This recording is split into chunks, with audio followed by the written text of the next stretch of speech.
나무 묘호랭개교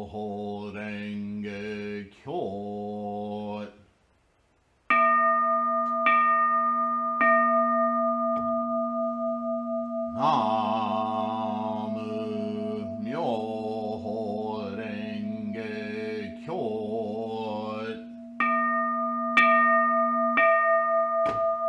나무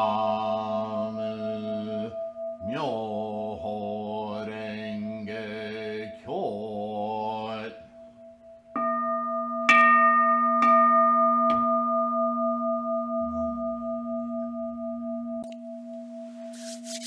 Namu Myoho Renge Kyo.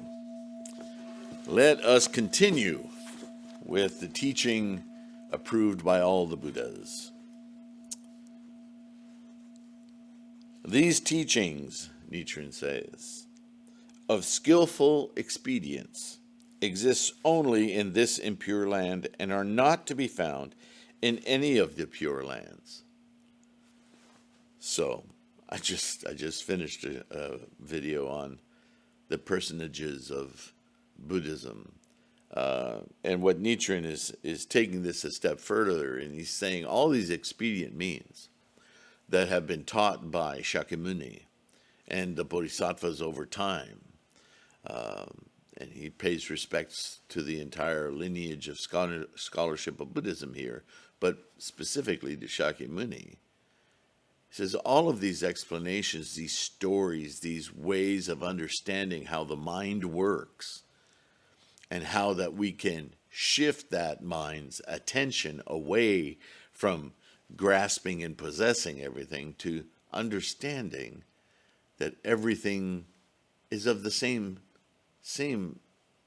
source, the same fundamental energy, that everything is a formation or formations of potential. Yeah?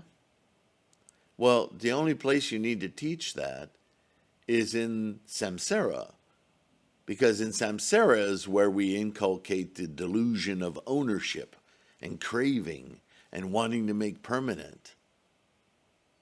Yeah, once we reach the pure land, that pure land is the same land.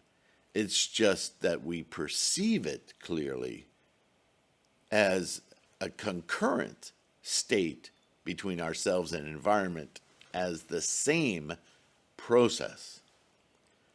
That everything is simply manifestation, temporary, birth, death, in a flow of expression of manifestations of potential. Just like you and I are. So is everything, the entire universe, this flow, this momentum, right? So when you're there and you understand that, there's no need for expedient means. You're there. So these teachings of skillful expedience exist only in this impure land, in this samsaric identity. And they're not to be found in any of the pure lands. Why would they be there? You're already there. The Lotus Sutra states, quote, in the Buddha lands of the 10 directions, there is the Dharma of only one vehicle, this expression of life. There are not two, nor are there three, save only when the Buddhas teach skillful expedience, end quote. So, when awakened to that, enlightened to that condition that everything is in the same flow of potentials manifesting, there's no need to teach about this pure land, except when we need to reach those who are not experiencing this enlightened state, those who are still possessed within the samsaric perception of this great momentum, this flow of life.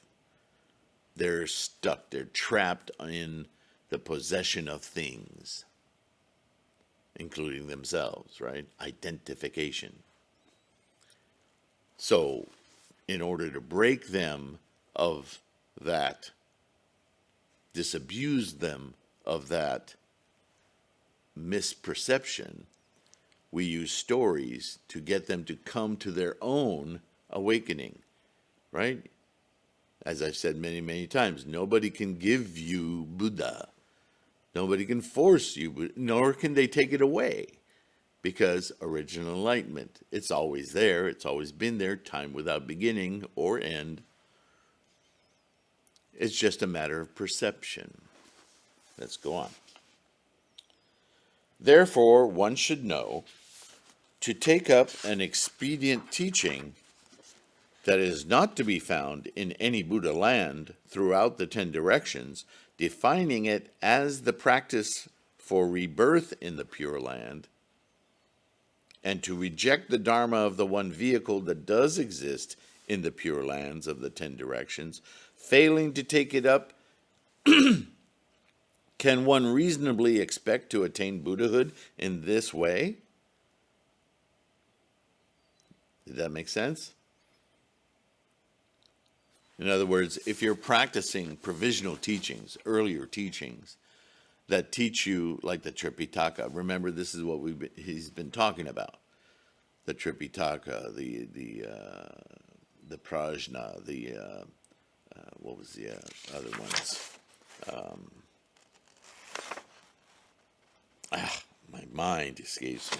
Anyway, these earlier provisional stages of teaching. If you're going to use those now as your path to Buddhahood, well, how could they possibly work? Because it is only in the Lotus Sutra where Shakyamuni identifies that this is the one vehicle, this is the way to immediately experience Buddha. All of these others were preparatory to get you to consider Buddha. And if you get really good at those teachings, well, good on you, but you're not experiencing Buddha. How did Nichiren say it? Your accomplishment of Buddhahood in those earlier teachings are dream state Buddhahood. In other words, you're conceiving of it as an idea, but you're not experiencing it. Big difference, right? I can conceive of skydiving all I want, meditate on it, dream of it, feel like I know it. But until I jump out of a freaking plane, I don't know skydiving. That's the only way. Same with the teachings. Lotus Sutra is invoking and enlightening your mind now.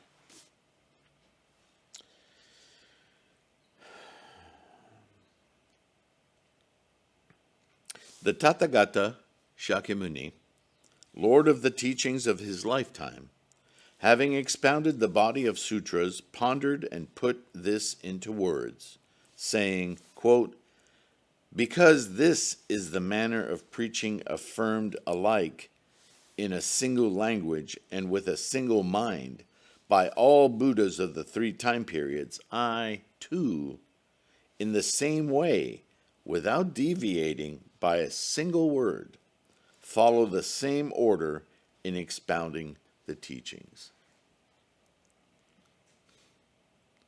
So Shakyamuni is saying that I attained enlightenment in no different way than any other enlightened being ever. So this is part of his dialogue, Shakyamuni's dialogue, on the equanimity of all of us attaining what can be attained, Buddhahood. He's saying, I'm just a man, just like you. Therefore, you should know that this is not some unattainable place that you have to go to after death, or seek in the clouds. This is me here, Shakyamuni, great sage of the Shakya clan, a man who has awakened his Buddha. The Buddha that all of us have inherently. The Skillful Means chapters in the Lotus Sutra states, quote, in the manner that the Buddhas of the 3 time periods preached a Dharma, now I, too, in the same way preach a Dharma without distinction. So once again, a subtlety that's easy to miss is that when people tell you Dharma means teaching, they're falling desperately short of the meaning of Dharma. If Dharma meant teaching, then why would he say, preach a Dharma without distinctions? That's like saying, teach a teaching, right? What he's preaching is an experience, an entire mental shift.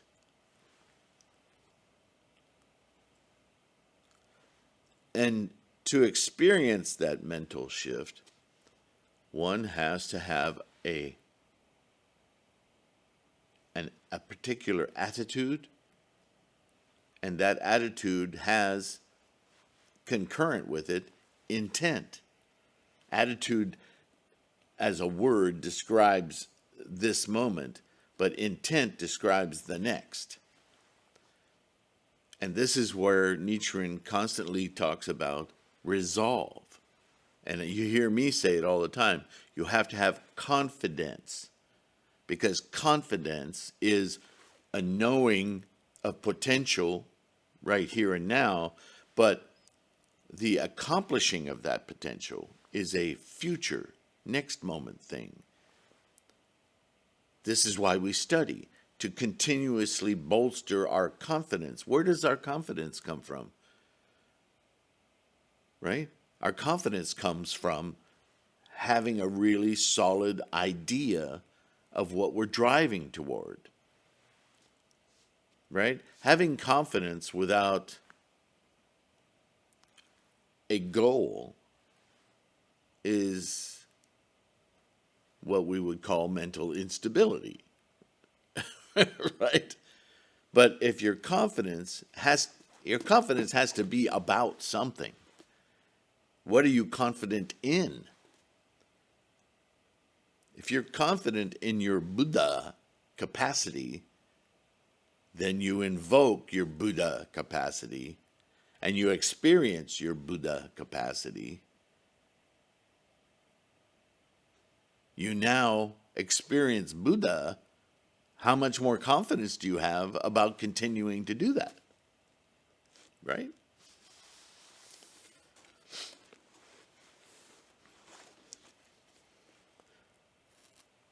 The Dharma without distinctions, quote unquote, Nichiren says, means the wonderful Dharma of the one vehicle. Within this Dharma, there is no discrimination of good or evil, right? Because good or evil are different sides of a samsaric coin, a judgment on behavior. And behavior is tied to identity. And there we are again. Grasses and plants, trees and forests, mountains and rivers, the great earth and a single particle of dust are each alike completely endowed with the dharmas of the 10 dharma realms. Our mind, the single vehicle of Myoho Renge Kyo, pervades the Pure Lands in the 10 directions and is lacking in nothing. So, why does he say this about the 10 realms? Remember, the 10 worlds, as we often call them. The 10 realms. Hell, hunger, animality, humanity, learning, realization, bodhisattva, Buddhahood, all 10 realms. And by inference, the 3,000 realms in a single thought moment. But instead of going to the thought moment, Nichiren is just talking about the 10 realms. Remember, the 10 realms are interpenetrating, and they have what? The 10 factors. Nyose yin, nyose en, nyose kan, nyose ho, nyose hon, right? Nyose sho, nyose to. You remember when you recite? These 10 realms and these 10 suchnesses for those realms exist in a particle of dust. Plants, trees, animals. Why? How? Because all of them are formations from potential. Just as you and I are. Do you see? It keeps coming back to this. Do you see the consistency? The merits and splendid adornments of the dependent and primary recompenses in the pure lands of the 10 directions exist within our mind and are not separated from it even for a moment.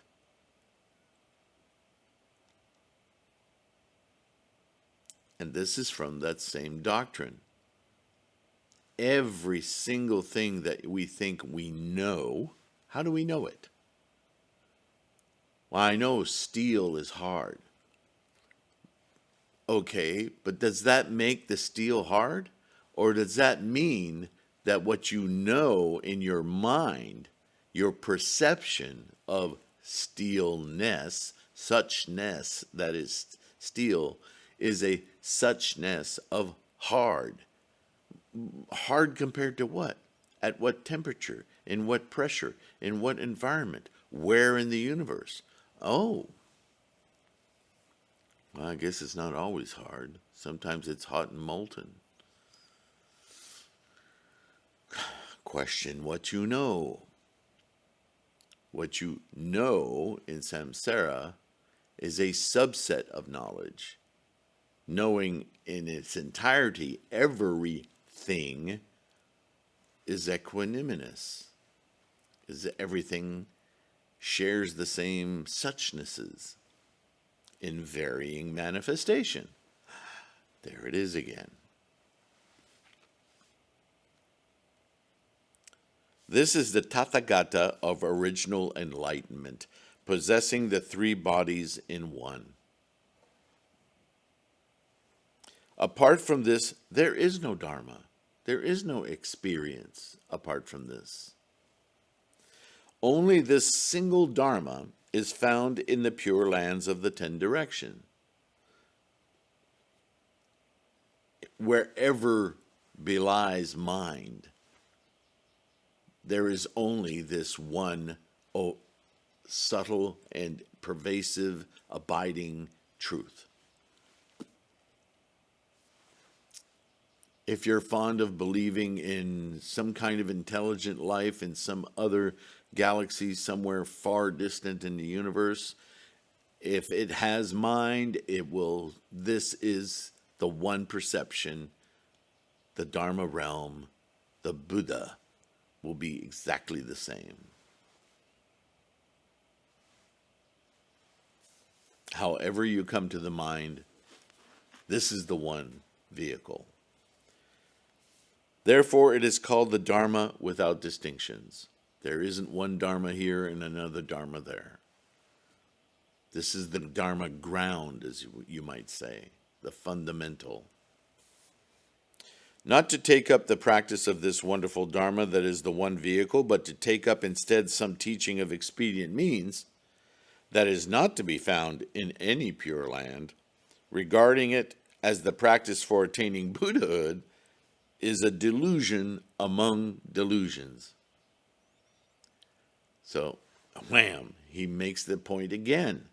If you're practicing some earlier or other form of practice, whatever it calls itself, and you're hoping to attain this pure land, this Buddha experience, get out of here. You're wasting your time. There is only one. How could there be more than one fundamental? If there's more than one, then it's not fundamental. Simple as that. After becoming a Buddha, Shakyamuni returned to this impure land, and in order to enable the beings of the impure land to enter the Buddha Dharma realm, he gradually enticed and led them by expounding the teachings of expedient means. These are called the teachings for instructing others. Therefore, they are termed provisional teachings and are also called skillful means because they're leading to. Such, in brief, is the general nature of the doctrines expounded in order to teach others. As to the second category, the teachings of the Buddha's self-practice, this refers to the Lotus Sutra, preached over a period of 8 years. This sutra expounds the original mind of waking reality. However, because the beings were habituated in thought to the mind ground of dreaming, the Buddha borrowed the language and used dreams to teach the waking reality of the original mind. I don't know how often I've said a similar statement, that in order to teach people in the human realm how to attain their Buddha, Shakyamuni used the stories and the languages, the fables, the characterizations, the personages of the day, and there were a great many in India. He used their own familiar cultural stories and developed them to create deeper insight, to really contemplate the meaning of those stories and slowly inculcate in those stories a more direct understanding of their mental state, their mental cognition, the way they saw the world, the way they formed their attitudes, to slowly converge with his own practice of attaining Buddhahood. So this is why there's so many references to, and Nichiren emulates that. He talks about historic Chinese characters. Much of Japan is populated through a genealogical history that goes through China. So it's no great mystery how he used a lot of those Chinese stories about emperors, folklore about political moves and wars in China and how they developed their societies to lead them to the Lotus Sutra. It's far easier to use what somebody thinks they know to teach them something new than it is to just tell them, erase everything you know and now know this, right? Thus, the words of the sutra are the language used in dreams, in other words, samsara. But its intent is to teach the original mind, which is waking reality. Such is the intent of the text of the Lotus Sutra and its commentaries. If one fails to understand this clearly, he will surely go astray concerning the text of both the sutra and the commentarial text. So again, this is something I've talked about quite a lot. And to hear Nichiren lay it out so straightforwardly is it's kind of a comfort. It's a comfort in knowing that we are understanding the teachings correctly. Nevertheless, because even these doctrines of dreams, the teachings for instructing others, are doctrines of the virtuous functions inherent in the original mind of waking reality, one takes these teachings of dreams and incorporates them into the mind of waking reality. Therefore, even the doctrines of dreams, the expedient means for instructing others that were expounded over a period of 42 years, are contained within the waking mind of Myoho Renge Kyo, and apart from this mind there is no Dharma. This is called the opening and integration of the provisional teachings into the Lotus Sutra. To illustrate, it is just as the many streams flow into and are contained within the great ocean. So it's no mystery when you read the Lotus Sutra that there are still stories like the great physician and the burning house and the apparition of the fabled city. Right? These stories are maintained in the Lotus Sutra because there's still expedient means within the Lotus Sutra indicating the transformation that happens in the Lotus Sutra from the first 14 chapters or the first part of the Lotus Sutra, some divided in 2, some divided in 3, whatever, to your liking. The point is that the Lotus Sutra continues to use expedient means, although those means have a different focus now. They're not to appease what you think you know. They're to inform you of the act of transformation. How I, Shakyamuni, have seen the world as a human transmigrate into the realization of Buddha. And this you too can do. The Dharma of the Buddha's mind is wondrous, and the Dharma of the mind of living beings is wondrous. In other words, they're the same. Because these two wondrous dharmas are contained within one's own mind, apart from the mind, there is no dharma. Oh, goodness. How often have I said that? One's own mind, the nature of the mind, and the essence of the mind, these three are the triple-bodied Tathagata of original enlightenment who has identified with one's own person. The Dharma body, the reward body, the manifest body. They're just three aspects of Buddha in samsara. They're inseparable. They're happening concurrently. Right? Because everything is a manifestation of all potential.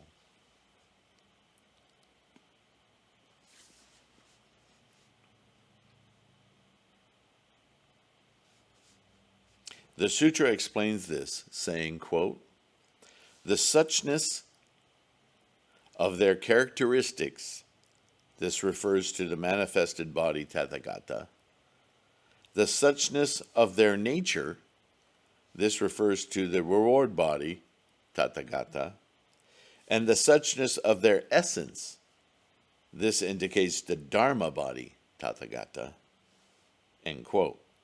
These are called the three suchnesses.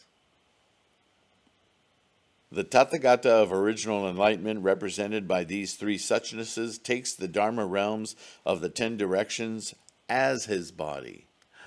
Remember what I was saying in a few videos ago about body being not just your body, my body. See, that's our samsaric thinking. I've got a body, you've got a body, but they're not the same body. Well, the entire universe is body. And we're part of that body, and it's part of our body. There's really no fundamental difference. Only perception. Takes the Dharma realms of the 10 directions as the nature of his mind. All of it. And takes the Dharma realms of the 10 directions as his major and minor characteristics. For this reason, one's own person is the physical entity of the Tathagata of original enlightenment, endowed with the three bodies. I am the universe, so are you, we all are.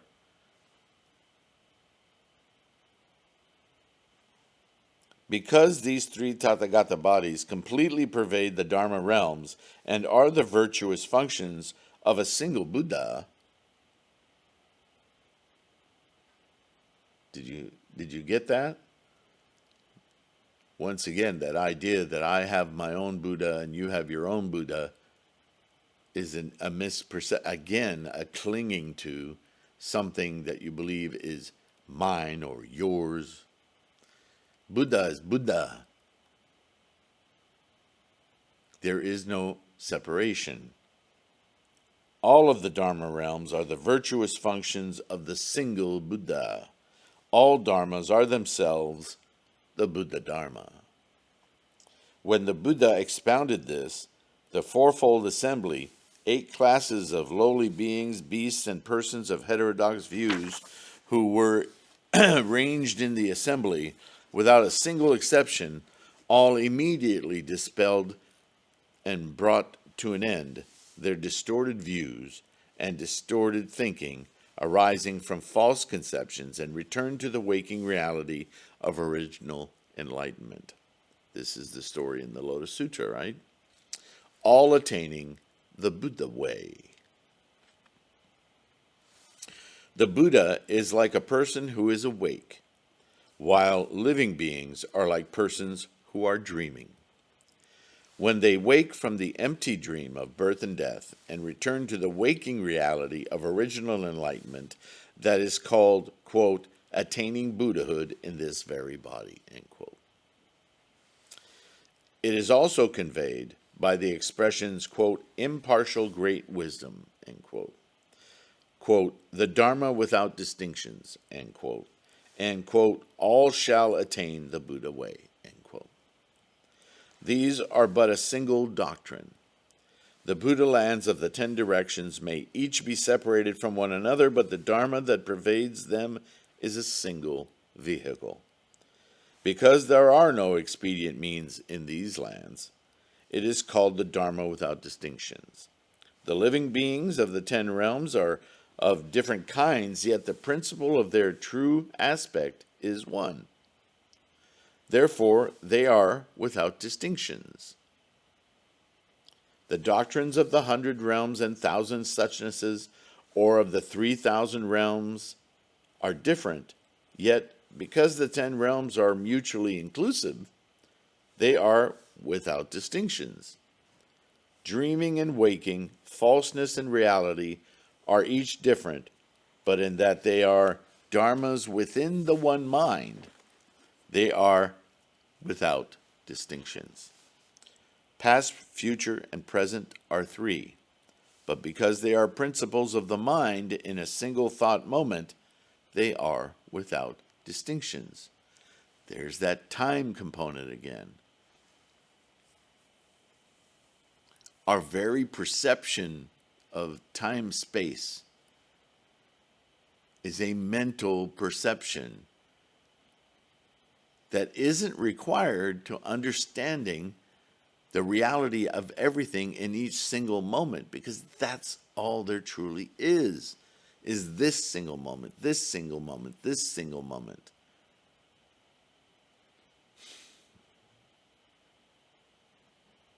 Past, future, present. There are 3 in perception, mind, but because they are all principles of the mind in a single thought moment, they are without distinction. Distinction as experience. This experience, Buddha, pervades, irrespective of time or space. It is potential. As for the language of all the other sutras, the language of dreams is like a fan or like trees, while the language that expresses the waking mind of the Lotus Sutra is like the moon or the wind. In other words, fundamental. whereas fans and trees are things, individuated, right? It's like a coloring book. You can color all of it. It's still a coloring book. As for the language, the light of the moon, that is the waking mind of original enlightenment, dispels the darkness of ignorance, and the wind, that is the prajna wisdom of the true aspect, sweeps away the dust of the false conceptions. So this is all poetic restating of the same thing. Thus, by means of the fan and the trees, the language of dreams, one is enabled to understand the moon and the wind that are the waking mind. In this way, the remnants of dreams are dispersed, causing one to return to his original waking mind. Therefore, the Chiquan states, quote, because the moon is hidden behind the layered mountains, one lifts a fan to simulate it. And when the wind ceases in the vast sky, one moves the trees to illustrate it. The Hung Chui comments, quote, the moon of the true eternal nature is hidden behind the mountains of the defilements. The defilements are not merely one, hence the expression layered. The wind, that is the teaching of the perfect sound, ceased to instruct and returned to quiescence. The principle of quiescence, which is without obstruction, is like the vast sky. The propagation of the teachings by means of the four reliances is like the fan and the trees, for they make known the moon and the wind. I've got something going on, sorry. Another commentary states, the clouds of the defilements within a dream are layered like mountains, dust and troubles of the 84,000 kinds. They obscure the nature of the mind, the orb of the moon of original enlightenment.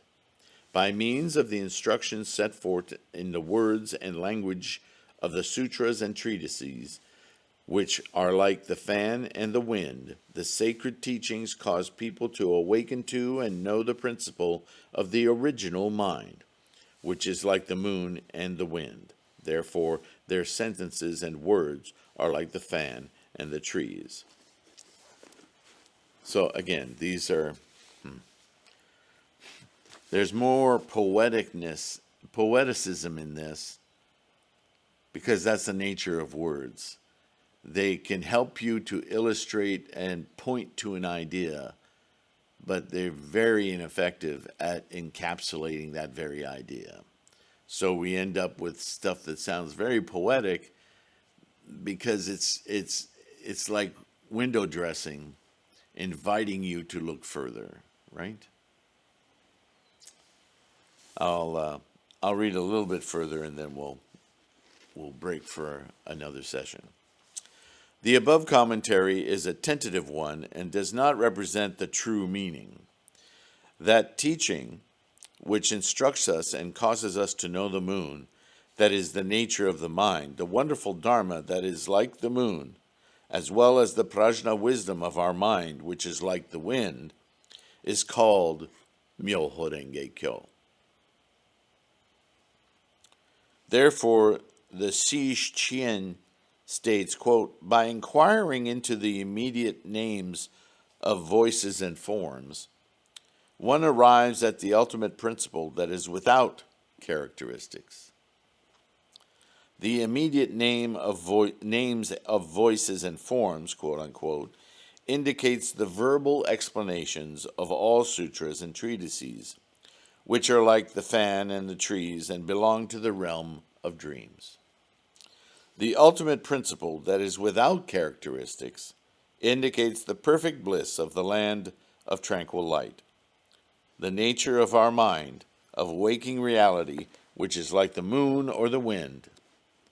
This perfect bliss indicates the sentient beings, or primary recompense, of the Dharma realms of the 10 directions, as well as the lands or dependent recompense of the Dharma realms of the 10 directions, united in a single entity that possesses 3 bodies in one. The four kinds of lands have no duality. They are a single Buddha, the Dharma body. That which takes the 10 realms as its body is the Dharma body. That which takes the 10 realms as its mind is the recompense body. And that which takes the 10 realms as its form is the manifested body. Apart from the 10 realms, there is no Buddha. And apart from the Buddha, there are no 10 realms. Thus, dependent and primary recompense are non-dual, and the beings and their lands are also non-dual.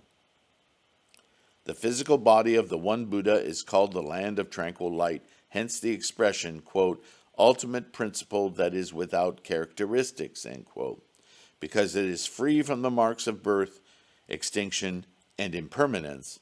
It is called without characteristics.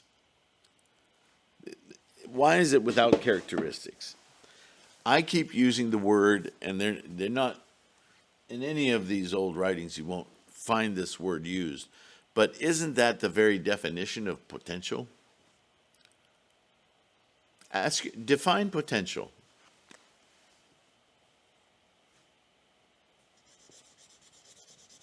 This is the depths of the Dharma nature, the ultimate ground of the profound source.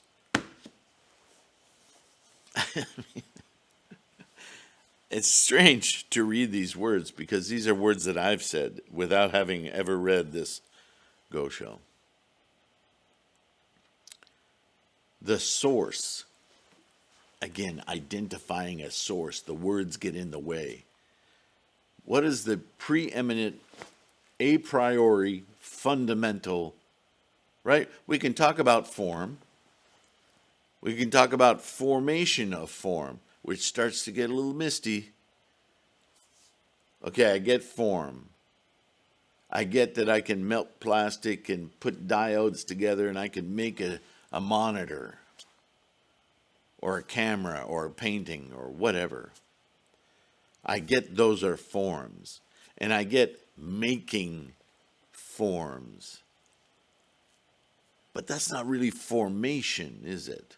Formation is more profound. Because making a form in a simplistic way is taking a bunch of other forms, a hammer, a nail, boards, a tree, cutting it down, making boards. All of that is making, but it's making from form.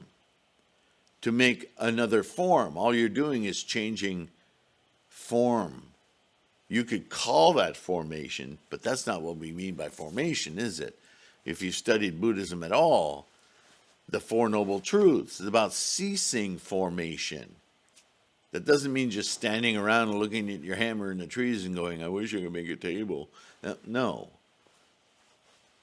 Although thinking about the idea of table might be closer to the meaning of formation. It starts with thought.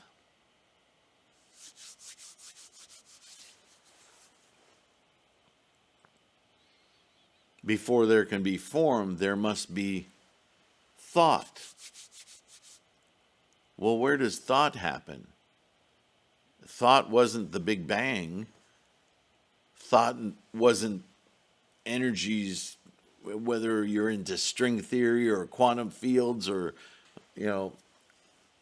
any matter of mathematics or physical, or not physics, physics.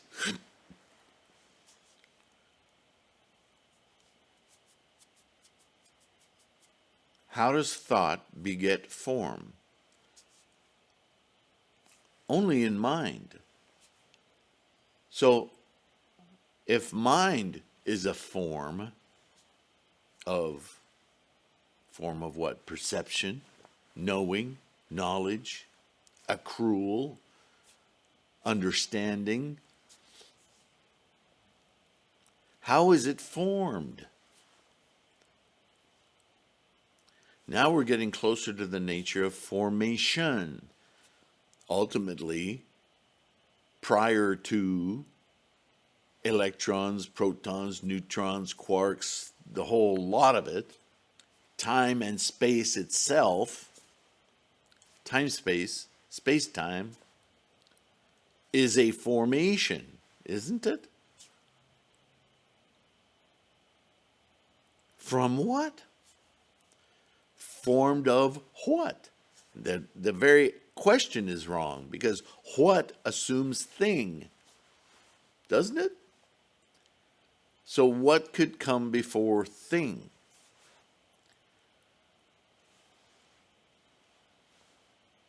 So we've identified energy as quiescent, and then between quiescence, which means ain't nothing happening, to formation, form, has to be a transitory phase. From quiescence, formation forms. So the relationship between formation and quiescence, that's potential. That particular potential. Well, whatever that particular potential is, isn't defined, but it can be defined via formation and then explode into manifestation of forms. All manner of forms. All manner of forms, that is, within the scope of the formations, which are from the potential. Whatever that, if it has boundaries, we're at the limit there, right? But this is the language of Buddhism.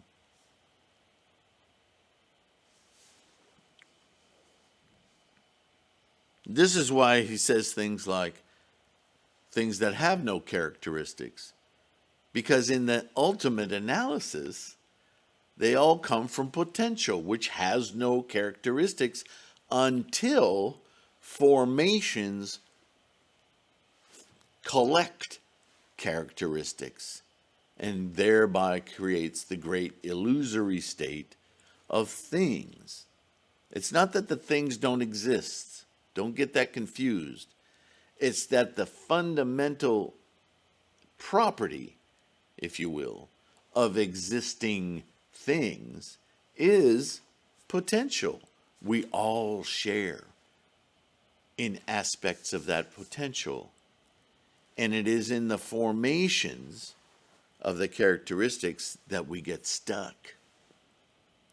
But if we, with Buddha wisdom, understand while we're in this world of characteristics, deeply understand that all of these characteristics are ephemeral of the mind, because ultimately we're all the same. We're just manifestations of the same process, the same formations, in different degrees, in different forms, in different collections, but ultimately from the same stuff. That's the oneness of Buddhism. And knowing that relieves our stress and anxiety about having, owning, clinging, identity. We are life. We are the eyes and ears of life.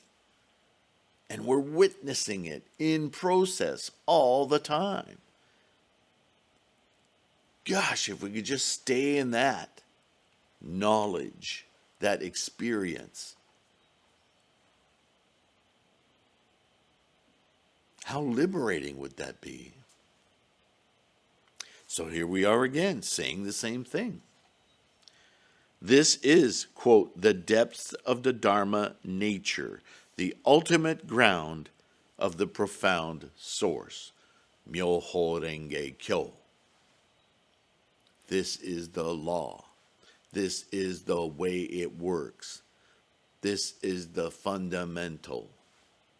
This is mind as Buddha, rather than mind as collection of attachment, ordering, data filing, possessing.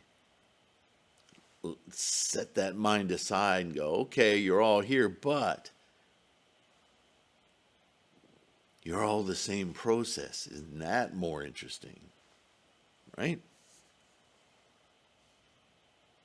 The perfect bliss of the land of tranquil light, the ultimate principle that is without characteristics, exists within the minds of all sentient beings, pure and without outflows.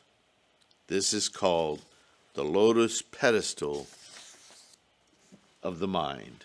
I guess I'll finish this paragraph, which is the wonderful Dharma. Therefore, it is said that apart from the mind, there is no separate Dharma. This is called the penetration and understanding that, quote, all Dharmas are themselves the Buddha Dharma, end quote.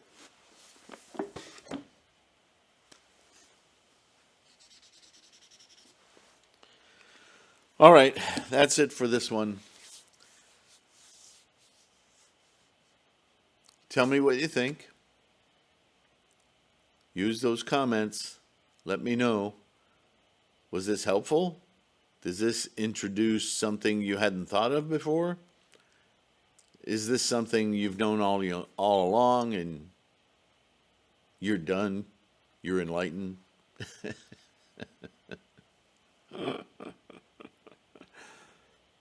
I just because this is quite an exercise in understanding the true nature of life and everything. It's as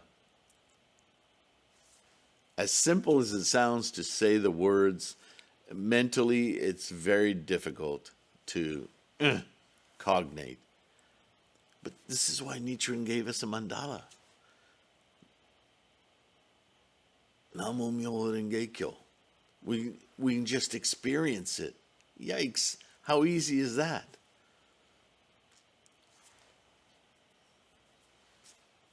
Enjoy your practice. Download the podcasts. Like, subscribe, share. Don't forget all those PDFs on threefoldlotus.com. You have a little backlog. You can help me keep it updated too, because that site's been up a long time. And I may need to reword things. You ever notice as you get older, you explain some of the same things, maybe to your kid or a friend or whatever, and you read some, or you come across some old letters, that kind of thing, and you read through them and you go, oh gosh, I remember what I was trying to say when I wrote that, but it doesn't sound like it means that anymore. you know, things keep shifting on us. So help me out if you catch me in anything that I need to go back and go, oh, yeah, that's not what I meant. Or maybe it was what I meant, but I've grown so much since then that I understand it far more better. All right, I'm going to let you go. Thanks for being here and listening. And take care of your health. Be kind. Be kind to yourself first. Namo Myoho Renge Kyo. Bye for now.